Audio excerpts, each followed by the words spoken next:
Chicken வடி பிரியாணி குக்கரில் செய்யலாம். குக்கரில் ஆயில் ஊற்றிட்டு அதில் பட்டை, லவங்கம், ஏலக்காய், கொஞ்சோண்டு வெங்காயம் போட்டு வணக்கிட்டு, இஞ்சி பூண்டு பேஸ்ட்டு போட்டு நல்லா வணக்கிட்டு, அதில் வெங்காயம், பச்சை மிளகாய் போட்டு நல்லா வணக்கிட்டு, அதில் தக்காளியும் ஆட் பண்ணி நல்லா வணக்கிடணும். வணக்கிட்டு அதில் கொஞ்சோண்டு மிளகாத்தூள் போட்டு வணக்கிட்டு, நல்லா கிரேவி பதத்துக்கு வந்ததுக்கப்புறம் கொத்தமல்லி, புதினா போட்டு நல்லா வணக்கிடணும்.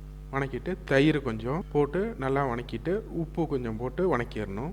வணக்கிட்டு சிக்கன் பீசஸ் எல்லாம் போட்டு நல்லா வணக்கிடணும்.